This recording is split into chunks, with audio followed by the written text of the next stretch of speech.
কসম, আল্লাহ কাটে মানুষের সাথে সম্পৃক্ত বড় গুরুত্বপূর্ণ দামি দামি জিনিসের কসম আল্লাহ কাটেন। সময় মানুষের জীবনে অনেক গুরুত্বপূর্ণ, ঠিক না বেঠিক?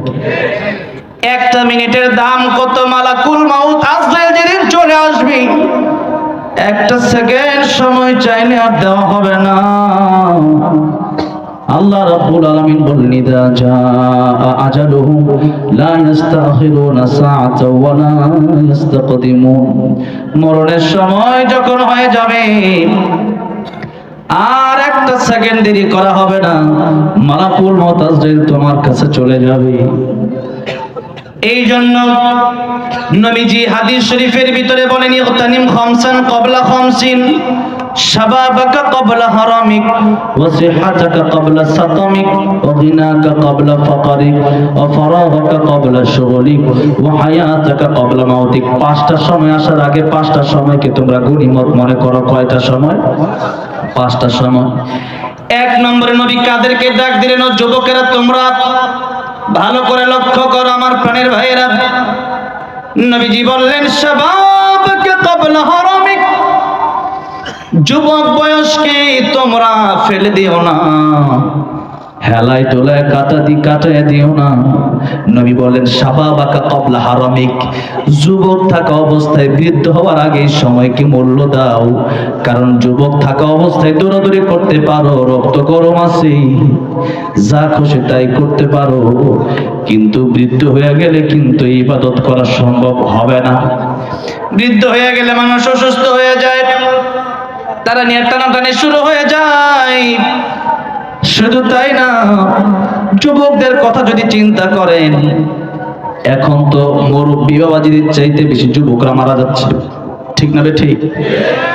মোটরসাইকেল অ্যাক্সিডেন্টে কত যুবক মারা যাচ্ছে, কত যুবক হত্যার কারণে মারা যাচ্ছে, কত যুবক ক্যান্সার হয়ে মারা যাচ্ছে, হঠাৎ ডেঙ্গু জ্বর হয়ে কত যুবক মারা গেল। এই তো আমার ডেঙ্গু হয়েছে, আমি যদি মারা যেতাম এখানে হয়তো আমি বুঝতে পারতাম না। মৃত্যু যদি চলে আসে তখন আর ইবাদত করা সম্ভব হবে না। নবী বললেন, যুবকেরা, এই যুবক বয়সে যদি ইবাদত করতে পারো, আল্লাহ রাব্বুল আলামিন কিয়ামতের ময়দানে আরশে আজিমের নিচে তোমাদেরকে ছায়া দিয়ে দিবেন।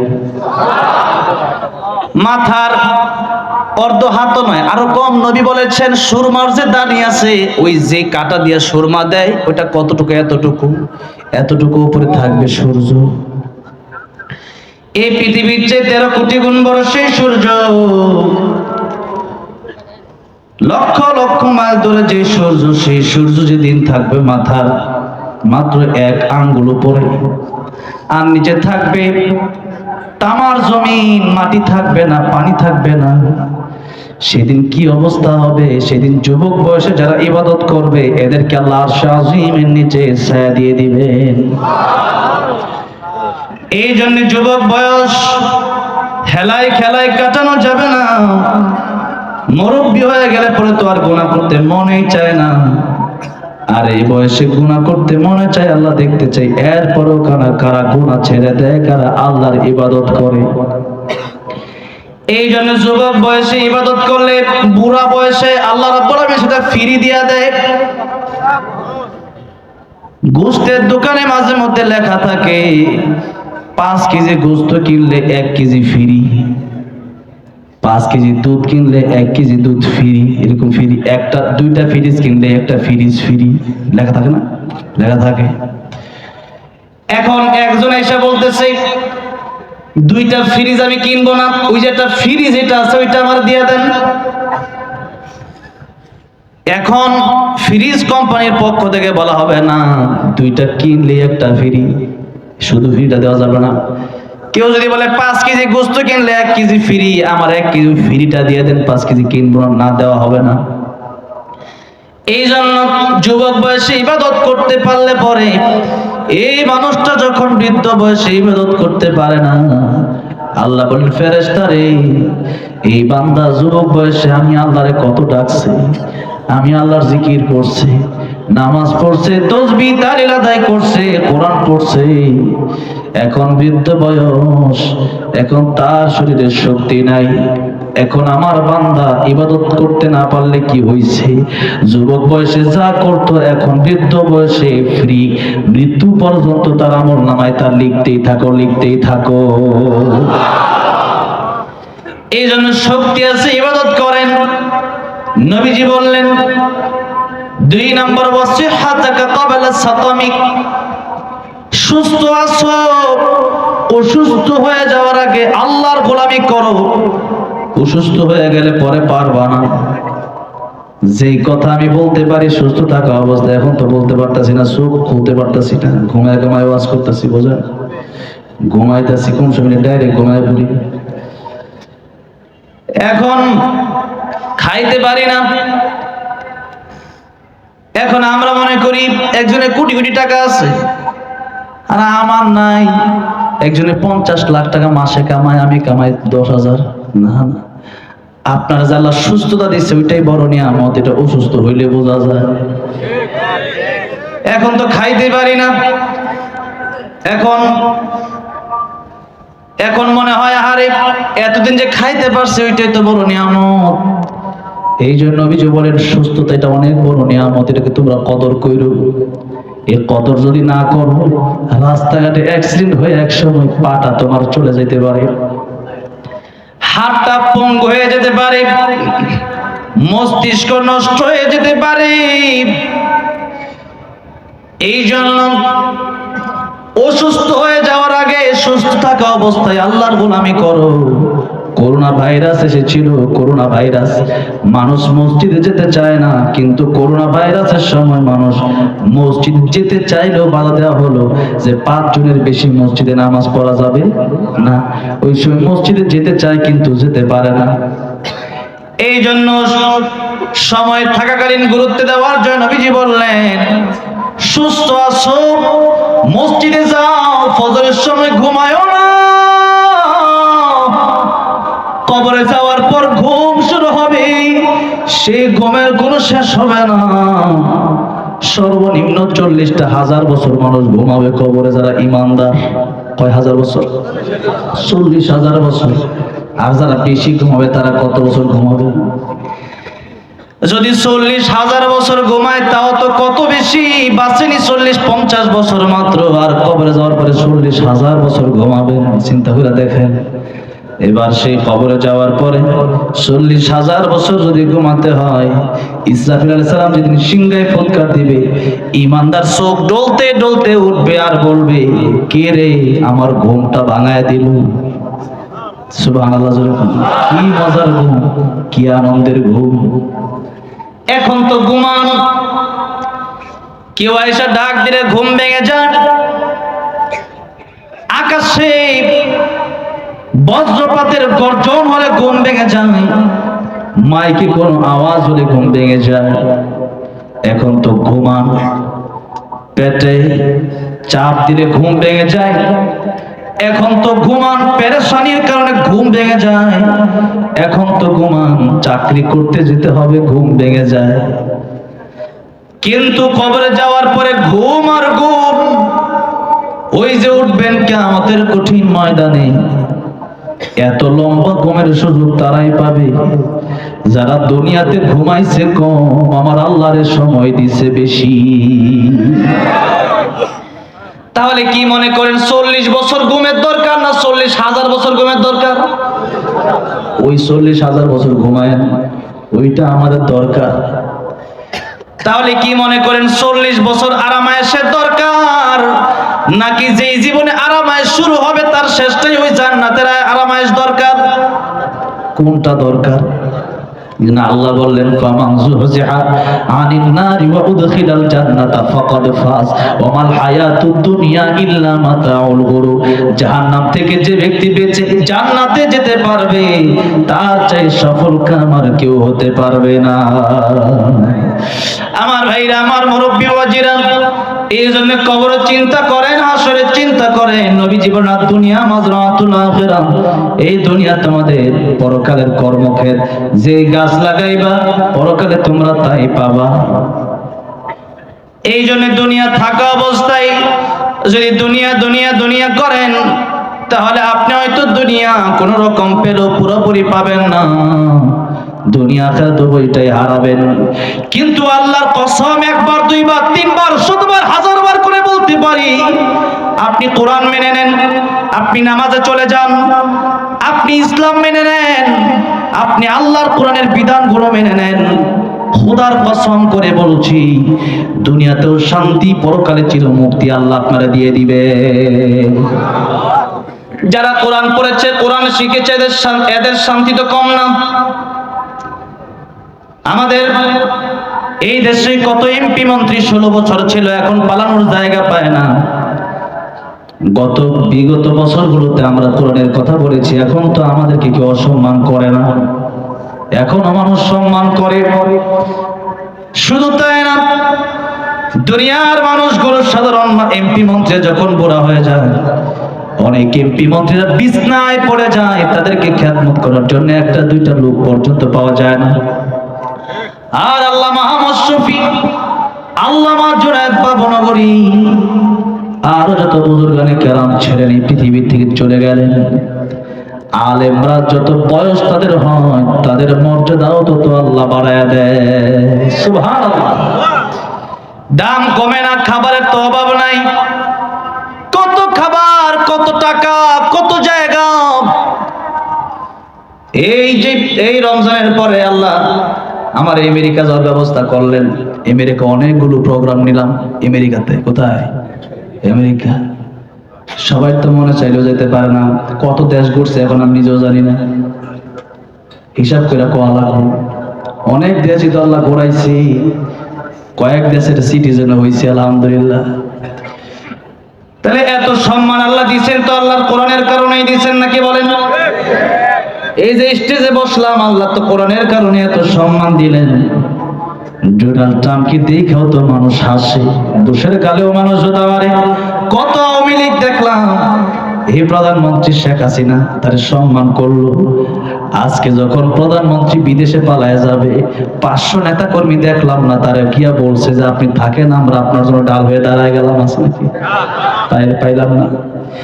কিন্তু আজকে একটা আলেমের বিরুদ্ধে কেউ দাঁড়ায়, আমি এতটুকু বুকে হাত দিয়া বলতে পারি, আল্লাহর কোরআন যাদের ভিতরে আছে, সত্যিকারের হক্কানি আলেম যারা, ভণ্ড আলেমের কথা আমি বলছি না, ভণ্ড আলেম আমাদের শাস্তি, কিন্তু হক্কানি আলেম যারা, সত্যি যারা আল্লাহর প্রেমে পাগল, সত্যি যাদের ভিতরে আল্লাহর কোরআন আছে, তাদের বিরুদ্ধে 50 জন দাঁড়ায় গেলে এদের পক্ষে 50,000 লোক বাংলার জমিনে দাঁড়ায় যাবে। ঠিক না বেঠি? আমার ভাইরা, আমার মুসলমান ভাইরা, আমার মুরব্বী ওয়াজিরা, আল্লাহ মামুনুল হক সাহেবকে যখন পুলিশ ধরতে গিয়েছিল, সোনারগাঁওয়ে ছুটে গেট ভেঙে ফেলেছিল মানুষ। হ্যাঁ, ঠিক না বেঠি? আল্লামা সাইদি মারা গেল। আল্লামা সাইদি রহমাতুল্লাহ আলাইহি মারা যাওয়ার পরে জালেমরা দেখলো এত ভালোবাসে তারে মানুষ, এই ভালোবাসার কারণে বাইতুল মুকাররম জানাজা পড়তে দিলে মনে হয় কি জারি হয়ে যাবে বাংলাদেশ।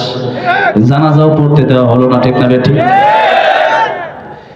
আলেমদেরকে তো মানুষ এখনো ভালোবাসে, আগেও ভালোবাসে, বয়স হয়ে গেলেও ভালোবাসে, পৃথিবী থেকে চলে যাওয়ার পরেও মানুষ ভালোবাসে। কারণ মানুষ জানে, আমি একবার বলেছিলাম, বঙ্গবন্ধুর চাইতে আল্লামা মামুনুল হকের দাম বেশি। এখনো সেই বক্তব্য আমার রেকর্ড হয়ে আছে, ইউটিউবে আপনারা দেখতে পারবেন। আমি বন্ধ করি নাই। আমার কয়েকজন বলেছিল এটা রাইট ম্যানেজারে ওটাই বন্ধ করেন।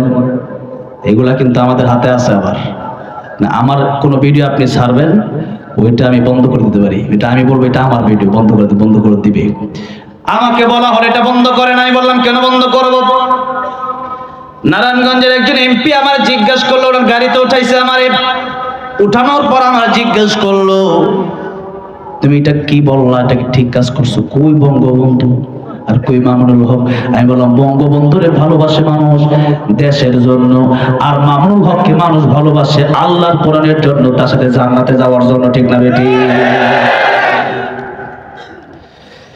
আমার ভাইরা, আমার মুরব্বী ওয়াজিরা, যেই কথা বলছিলাম, সিহাতাকা ক্বাবলা সাকামিক, সুস্থ থাকা অবস্থায় আল্লাহর গোলামি করেন, অসুস্থ হয়ে গেলে সম্ভব না। নবী বলেন গিনাকা ক্বাবলা ফাতারিক, 3 নাম্বার কথা, তুমি ধনী মানুষ, টাকা পয়সার সম্পদ আছে, এই টাকা পয়সার সম্পদ থাকলে এটারে তুমি এমন মনে করো না যে টাকা পয়সার মালিক আমি এমনি হয়ে গেছি, না, টাকা পয়সার মালিক বানাইছে কি আল্লাহ। এখানে ওই যে শালনা, আগামীকালকে আমার মাহফিল যে এলাকায় শালনাতে 36 নং ওয়ার্ড সম্ভবত, সেখানে একজন কাউন্সিলর আছেন মঞ্জুরুল মাওলানা, অনেকে চিনেন না? ওনার দাদার জমি ছিল 100 বিঘা। তা আমি সেখানে 5-6 কাঠা জমি কিনতে গেছি। তখন একজন জমি দেখাইছে, বললাম কার জমিটা? কার? কাউন্সিলর সাহেবের। জমি আছে কত? কয়েকগুলো হিসাব টিসাব নাই।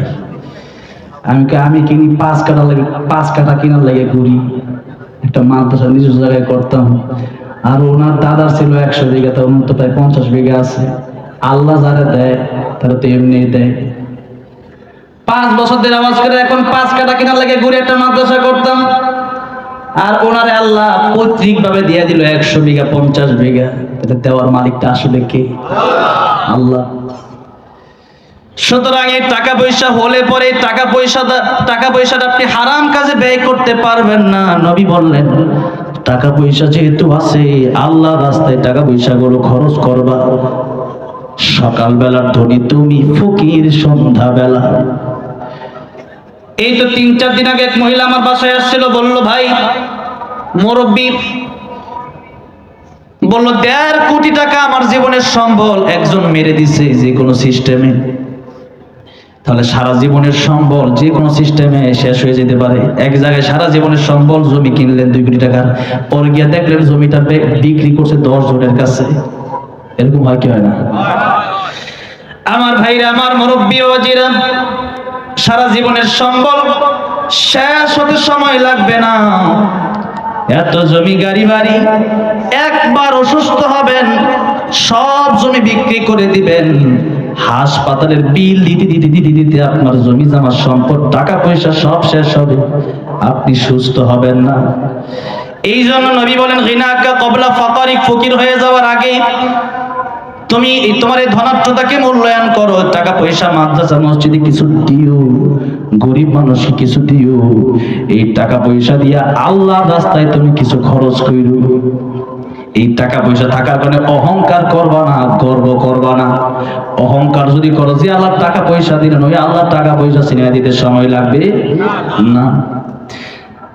4 নম্বর কথা নবী বললেন ফারাগাকা ক্বাবলা শুগলিক, অবসর থাকা অবস্থায় তুমি যখন অবসর আছো, ব্যস্ত হয়ে যাওয়ার আগে আল্লাহর গোলামি করো, আল্লাহর ইবাদত করো। ব্যস্ত হয়ে গেলে পরে আর পারবা না। আমার একজন উস্তাদ বলতেন, যখন তোমার 2 পাও যেথায় খুশি সেথায় যাও, যখন তোমার 4 পাও ভাত কাপড় দিয়ে যাও, যখন তোমার 6 পাও আব্বু তুমি কোথায় যাও। মানে যখন তোমার 2 পা মানে সিঙ্গেল, বিয়ে করে না এখন। আর যখন বিয়ে করছে এখন আদা রসুন পেঁয়াজ ডাউল চাউল মুরগি গরু, এই বড় লিস্ট, ঠিক না ঠিক? ময়মনসিংহ গেছে এক জায়গায় ওয়াজ করার জন্য, মুরব্বী বক্তা আমার আগে ওয়াজ করছে, আমার সাথে দেখা করে দিকে তাড়াতাড়ি দৌড় দিতেছে। আমি কি দৌড় দেন কি লিখা হুজুর?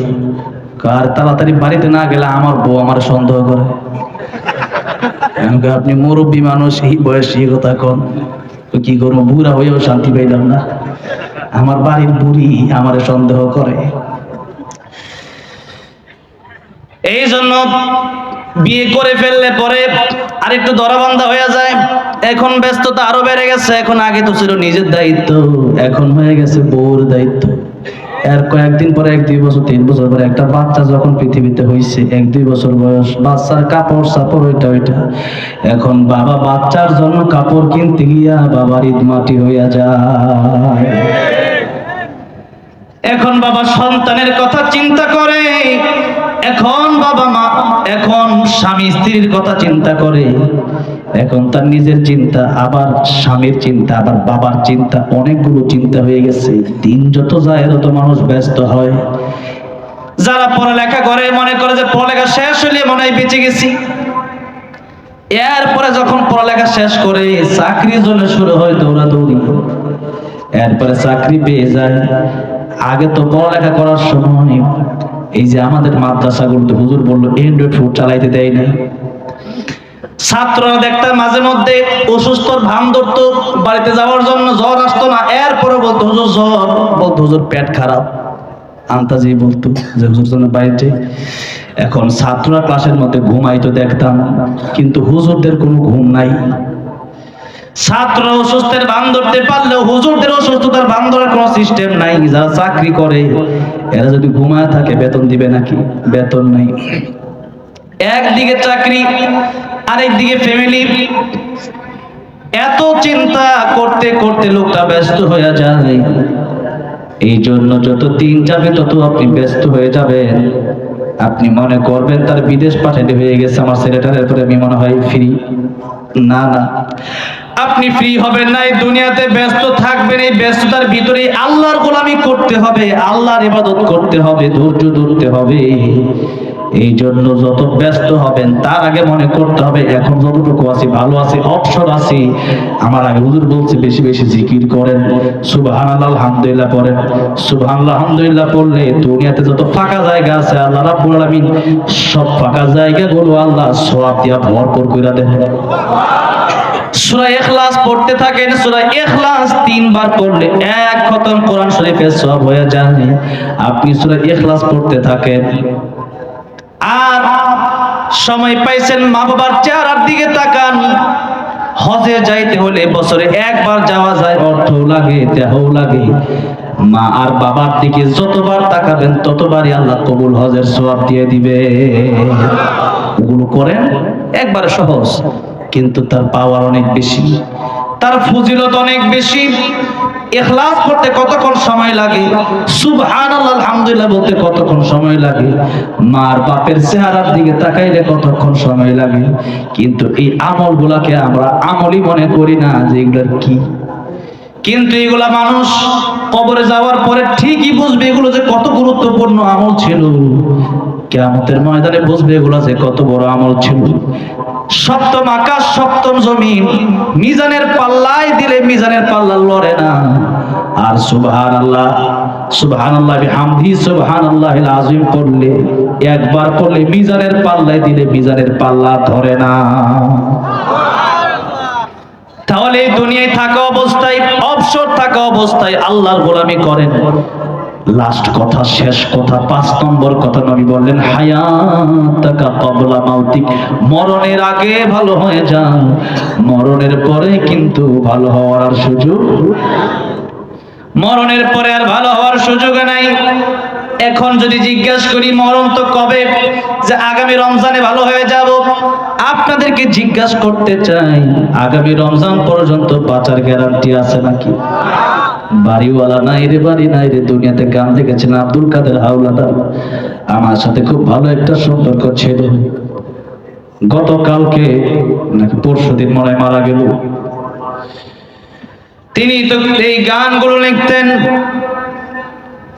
চোখের পলকে তুমি হতে পারো লাশ, চিরতরে বন্ধ হবে তোমারই নিঃশ্বাস, হবে এলান তোমারই নাম মসজিদের মাইকে, হবে এলান তোমারই নাম মসজিদের মাইকে। বাড়িওয়ালা নাই রে, বাড়ি নাই রে দুনিয়াতে, বাড়িওয়ালা নাই রে, বাড়ি নাই রে দুনিয়াতে, বাড়িওয়ালা নাই রে, বাড়ি নাই রে দুনিয়াতে, বাড়িওয়ালা নাই রে, বাড়ি নাই রে দুনিয়াতে। তোমার ভয়ে থাকতো মানুষ ছিল বাহাদুরি, ভাবনি হাওয়ায় ওড়াতো নিজে রঙিন ঘুড়ি, সুতোয় টান দিলে মালিক, ও সুতোয় টান দিলে মালিক পারবে না থাকিতে, বাড়িওয়ালা নাই রে, বাড়ি নাই রে দুনিয়াতে, বাড়িওয়ালা নাই রে, বাড়ি নাই রে দুনিয়াতে।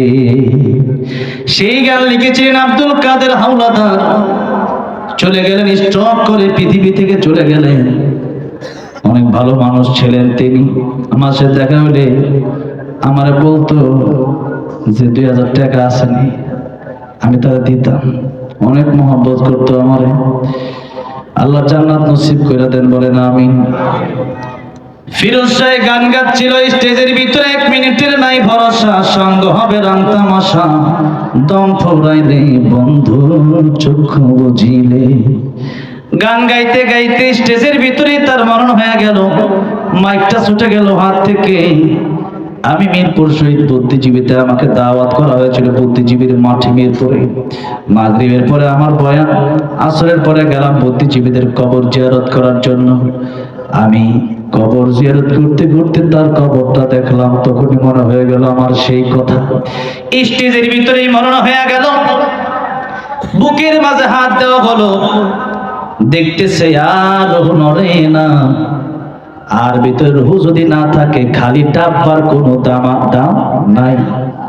এই জন্য আরেকজন বলছেন, ইঞ্জিনটা চুইলা গেলে হাইরে হাইরে হাই, ডাব্বাটা পয়রা রইবে এই যে দুনিয়ায়। ইঞ্জিন যদি না থাকে, আমার বাপ মা আমারে ঘরে রাখবে না।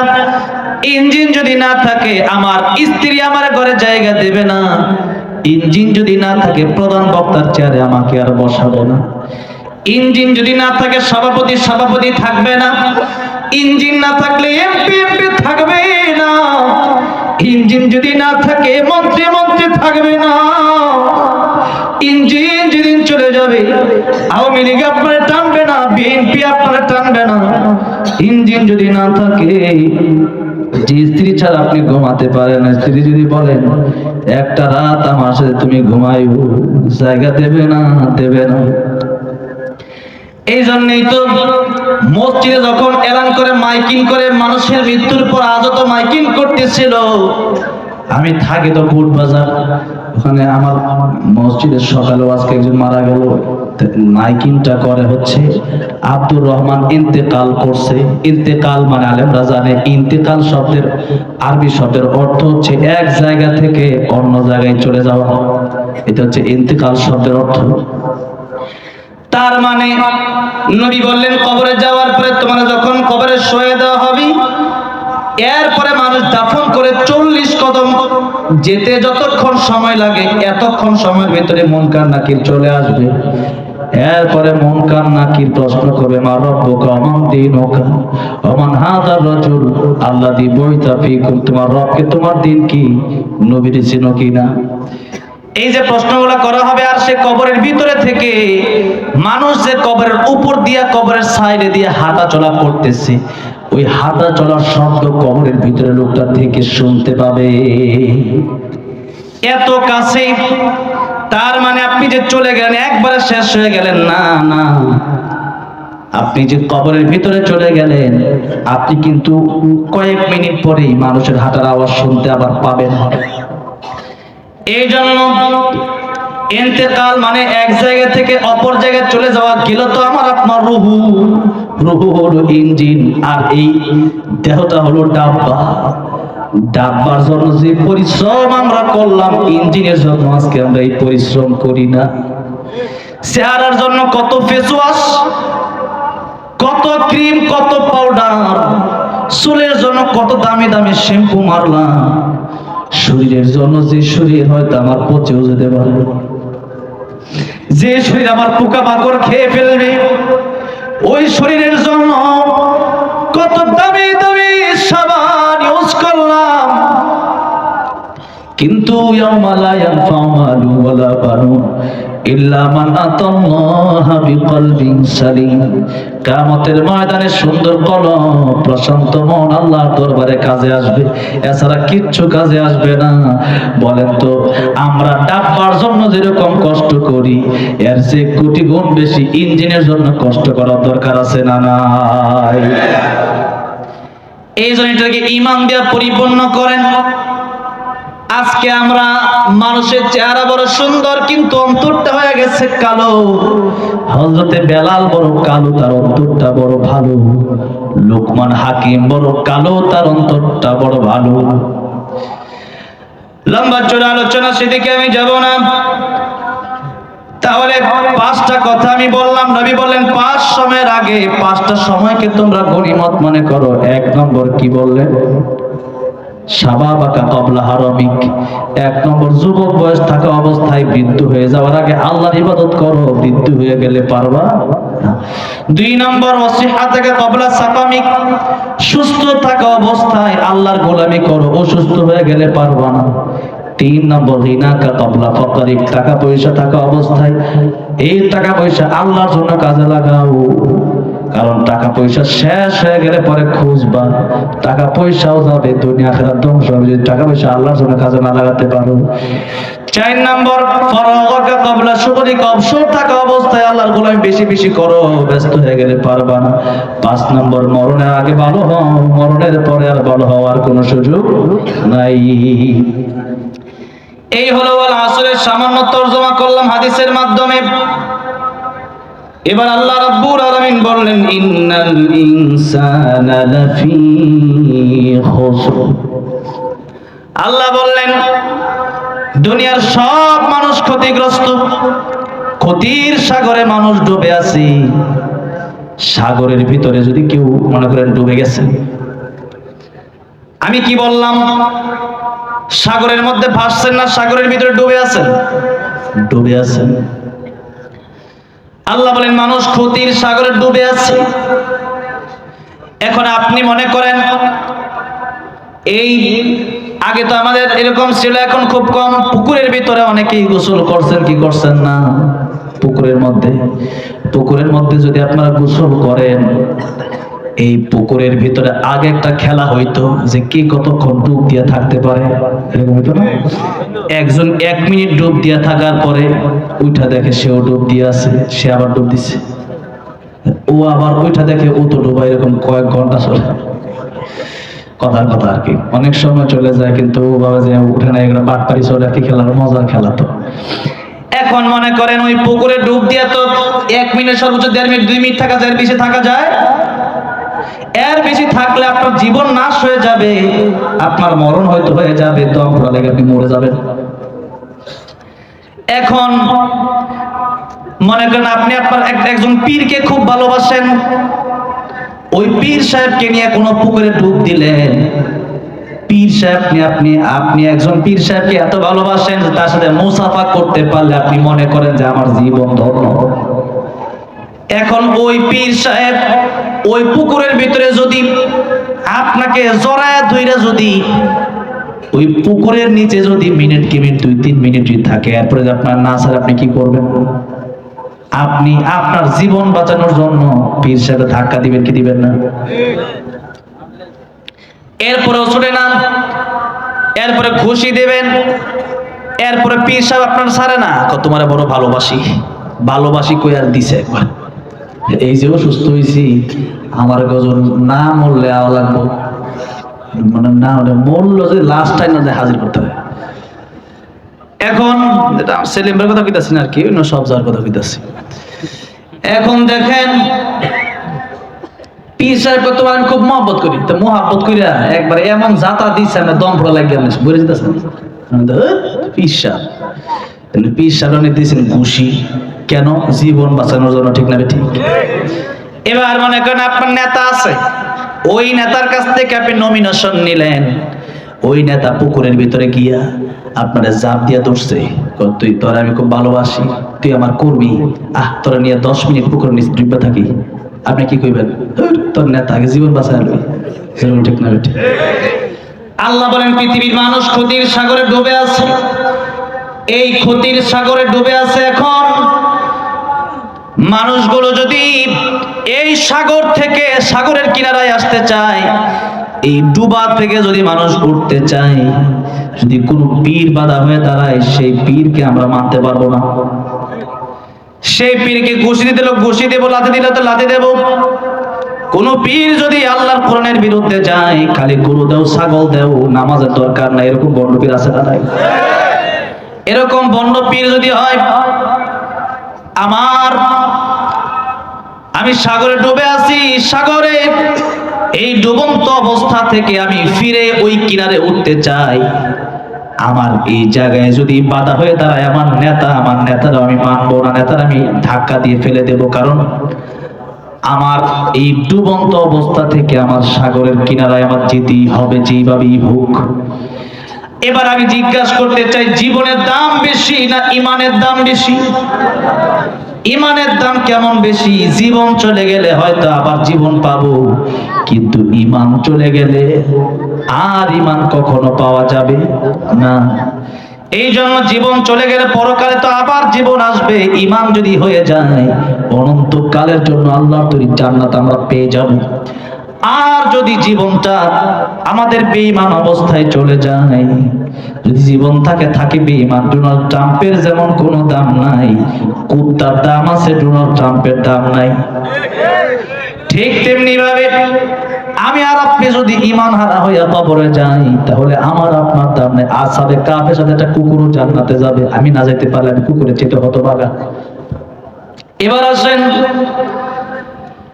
আমার জীবন বাঁচানোর জন্য যদি আমার নেতা, আমার পীর বাধা হয়ে দাঁড়ায়, আমি যদি তারে পুকুরের মাঝখানে যদি তারে আমি লাথি ঘুষি দিয়া যদি কিনারায় উঠতে চাই যে তোমার সাথে আমি পানির ভিতরে থাকবো না, আমার জীবনের দাম বেশি, তোমার নেতা তোমার পীর তোমার মতো পীরের দাম নাই। তাহলে এবার বলেন, ইমান বাঁচানোর জন্য তামাম পৃথিবীর সব বাধা হয়ে এলো, সব পীর আর নেতাকে বাদ দিয়া আমরা আল্লাহর কোরআনের জন্য ইমানের পক্ষে থাকতে রাজি আছি না নাই? যেখানে ইমান সেখানে আমি যাব। ইমান বাঁচানোর জন্য যদি কেউ বাধা হয়ে দাঁড়ায়, সে যেই হোক না কেন, তখন তার বিরুদ্ধে উল্টা আমি দাঁড়ায় যাব, এটাই নিয়ম। এবার আল্লাহ বললেন, পৃথিবীর সব মানুষ ক্ষতিগ্রস্ত 4 শ্রেণীর লোক বাদ দিয়া। 1 নম্বর ইল্লাল্লাযীনা আমানু, যারা ঈমানদার। ঈমানদার কাদেরকে বলে একটু এটা শেষ করে দিচ্ছি। ইল্লাল্লাযীনা আমানু আমানতু বিল্লাহি ওয়া মালাইকাতিহি ওয়া কুতুবিহি ওয়া রুসুলিহি ওয়াল ইয়াউমিল আখিরি ওয়াল কদরি খাইরিহি ওয়া শাররিহি মিনাল্লাহি তাআলা ওয়াল বা'থি বা'দাল মাউত। এই 6 কথার নাম ঈমান। এটা তর্জমা যারা পারেন না, এটা কালকে হুজুরের কাছে জিজ্ঞাসা করলে এখন সময় লাগবে, ওটা শুরু হচ্ছে। পড়ার পরে গাজীপুর ওয়াজ, এটা আমি প্রথম দেখলাম আজকে, জীবনের প্রথম। গাজীপুর পড়ার আগে পরে কোনো ওয়াজ নাই, আগামীতে 11-12টা শেষ করে দেবে। এই যে ইমানে মুফাসসাল, এটা বাংলা অর্থ করে নেবেন, ঠিক আছে? তর্জমা করতে গেলে আপনি 2 ঘন্টা যাবে। এবার আসেন 2 নম্বর, ওয়ামিলুস সলিহাত, নেক আমল। আল্লাহ যা আদেশ করছে তা মানবে, আল্লাহ যা নিষেধ করছে তা করা যাবে না। 3 নম্বর, নিজে নামাজ পড়লে হবে না, আপনার স্ত্রীকে নামাজের দাওয়াত দিতে হবে, আপনার সন্তানকে মসজিদে পাঠাতে হবে। এলাকার আরো 5 জন নামাজ পড়ে না, এদেরকে বলতে হবে চলো নামাজে যাই, এটাও তাদেরকে দিতে হবে। 4 নম্বরে ওয়াতাওয়াসাউ বিস-সবর, এই ইমানের কথা বলার জন্য, ইমানের পক্ষে থাকার জন্য জেল হতে পারে, জুলুম হতে পারে, হামলা মামলা যা কিছুই হোক না কেন, ইমানকে রক্ষা করার জন্য জীবন দেব, তবু ইমান বিক্রি করা যাবে না। আল্লাহ বলেন ওয়াবাশশিরিস সাবিরিন, এদেরকে আমি আল্লাহ রাব্বুল আলামিন এই দুনিয়ার চাইতে 10 গুণ বড় একটা জান্নাত আমি আল্লাহ তাদেরকে উপহার দেব।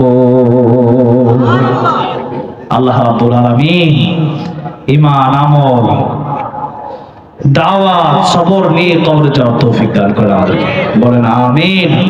আল্লাহ তাআলা আমাদেরকে সময়ের মূল্য দেওয়ার তৌফিক দান করে, বলেন আমিন। ওয়া আখিরু দাওয়ানা আলহামদুলিল্লাহি রাব্বিল আলামিন। ভাই এখন আর বলতে গাইতে পারতেছি না ভাই।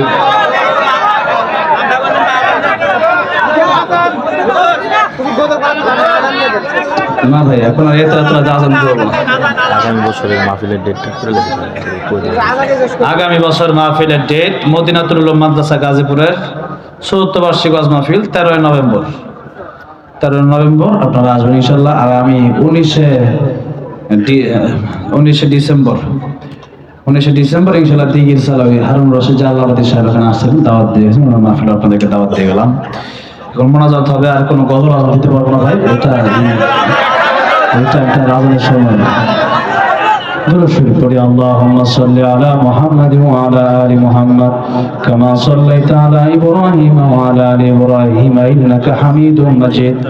আল্লাহুম্মা বারিক আলা মুহাম্মাদ ওয়া আলা আলি মুহাম্মাদ কামা বারাকতা আলা ইব্রাহিম ওয়া আলা আলি ইব্রাহিম ইন্নাকা হামিদুম মাজিদ।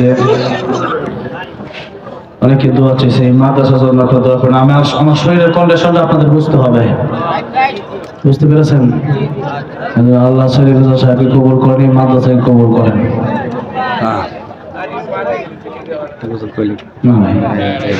اللهم آمين. ربنا ظلمنا أنفسنا وإن لم تغفر لنا وترحمنا لنكونن من الخاسرين. رب ارحمهما كما ربياني صغيرا. رب ارحمهما كما ربياني صغيرا. أي الله رب العالمين مهربان يا أرحم الراحمين يا رب العالمين. তাকা দেখো গভীর রজনীতে আয় আল্লাহ, মানুষের দরওয়াজা গুলা বন্ধ হয়ে গেছে, তোমার রহমতের দরওয়াজা তুমি খুইলা দিছো। আল্লাহ রাব্বুল আলামিন, ডেঙ্গু জ্বরে আক্রান্ত হয়ে যতগুলো কথা বললাম, আল্লাহ রাব্বুল আলামিন তা আমাদেরকে আমল করার তৌফিক দিয়ে দিন। আল্লাহ রাব্বুল আলামিন, যারা অসুস্থ আল্লাহ তুমি শিফায়ে কামেলা যেন আমাদেরকে দান করো। আল্লাহ রাব্বুল আলামিন, তুমি ডাক্তারের ডাক্তার, তুমি রাজার রাজা, তুমি বাদশার বাদশা, তুমি মহারাজের মহারাজ। আল্লাহ রাব্বুল আলামিন মেহেরবানি করে তুমি আমাদের শিফায়ে কামেলা যারা দান করো। আল্লাহ রাব্বুল আলামিন, যারা আমরা হাত গুলো বাড়িয়ে দিলাম, জীবনে এমন কোনো গুনাহ নাই যে গুনাহ আমরা করি নাই, মেহেরবানি করে আমাদের জিন্দেগির গুনাহগুলি তুমি মাফ করে দাও। আল্লাহ, এখানে যাদের মা বাবা জনম দুঃখিনী অন্ধকার কবর দেশে চলে গেছে, প্রত্যেকের কবর গুলা তুমি জান্নাতের বাগান বানায়া দাও। আল্লাহ রাব্বুল আলামিন, যাদের দাদা দাদি নানা নানি শ্বশুর শাশুড়ি আত্মীয় স্বজন বন্ধু বান্ধব পাড়া প্রতিবেশী অন্ধকার কবরে, প্রত্যেকের কবর গুলা জান্নাতের বাগান তুমি বানায়া দাও। আল্লাহ রাব্বুল আলামিন, তামাম পৃথিবীর যত মুসলিম নরনারী কবর দেশে শায়িত, প্রত্যেকের কবর গুলা তুমি জান্নাতের বাগান বানায়া দাও। আল্লাহ রাব্বুল আলামিন, আমরা যারা হাত বাড়াইলাম, জানি না কে কোন এক বাসনা নিয়ে তোমার সেই দরবারে দুটি হাত বাড়াই দিছে। আল্লাহ, আল্লাহ, কার মনে কি দুঃখ বেদনা, আল্লাহ তুমি আলেমুল গায়ব, তুমি তো অন্তরের খবর জানো। আল্লাহ, প্রত্যেকের মনের নেক বাসনা তুমি পুরা করে দাও। আল্লাহ, দুঃখ বেদনা গুনাহ তুমি দূর করে দাও। আল্লাহ, এলাকায় তোমার খাস রহমত বরকত নাজিল করে দাও। আল্লাহ রাব্বুল আলামিন, মদিনাতুল উলুম মাদ্রাসাকে তুমি কবুল আর মঞ্জুর করে নাও। আল্লাহ রাব্বুল আলামিন, যারা হাতগুলো বাড়াই দিলাম, প্রত্যেকের হাত তুমি কবুল আর মঞ্জুর করে নাও। যারা অভাবে আছে অভাব দূর করে দাও, যারা পেরেশানিতে আছে পেরেশানি দূর করে দাও। আল্লাহ, যারা ঋণগ্রস্ত ঋণ মুক্ত করে দাও। আল্লাহ, প্রত্যেককে খাঁটি ইমানদার খাঁটি মুসলমান বানায়া দাও। আল্লাহ রাব্বুল আলামিন, যারা এখানে হাতগুলো বাড়াইলো, প্রত্যেককে জীবনে একবার হলো মক্কা মদিনা দেখার তৌফিক দিয়া দাও। আল্লাহ রাব্বুল আলামিন, যারা আজকে পাকড়ে এলো হাফেজদেরকে আল্লাহ তুমি কবুল আর মঞ্জুর করে নাও। কোরআন শরীফ ইয়াদ রাখার তৌফিক দান করো, এই কোরআন অনুযায়ী আমল করার তৌফিক তুমি দান করো। যাদের পরিশ্রমী হলো তাদেরকে তুমি কবুল আর মঞ্জুর করে আল্লাহ প্রতিদান দুনিয়া আখিরাতে তুমি দিয়ে দিও। আল্লাহ রাব্বুল আলামিন, যা চাইলাম তা দান করো, যা চাই না আমাদের দরকার তুমি তাও দান করো। অনেকে দোয়া চাইছে, অনেকের মা বাবা আত্মীয় স্বজন কবরদের শায়িত, প্রত্যেকের কবরগুলো জান্নাতের বাগান বানায়া দাও। আল্লাহ রাব্বুল আলামিন, যাদের মা বাবা বেঁচে আছেন এক হায়াত বাড়ায়া দাও। আয় আল্লাহ রাব্বুল আলামিন, যা চাইলাম তাও দান করো, যা চাই না আমাদের দরকার তুমি তাও দান করো। আল্লাহ আখির ফরিয়াদ, জানি না কার জন্য কার পিছনে মালাকুল মাউত দাঁড়ায়া রইছে। আল্লাহ, জানি না কার জন্য জঙ্গলার বাস রেডি হইয়া রইছে, জানি না কার জন্য মসজিদের খাট রেডি হইয়া রইছে।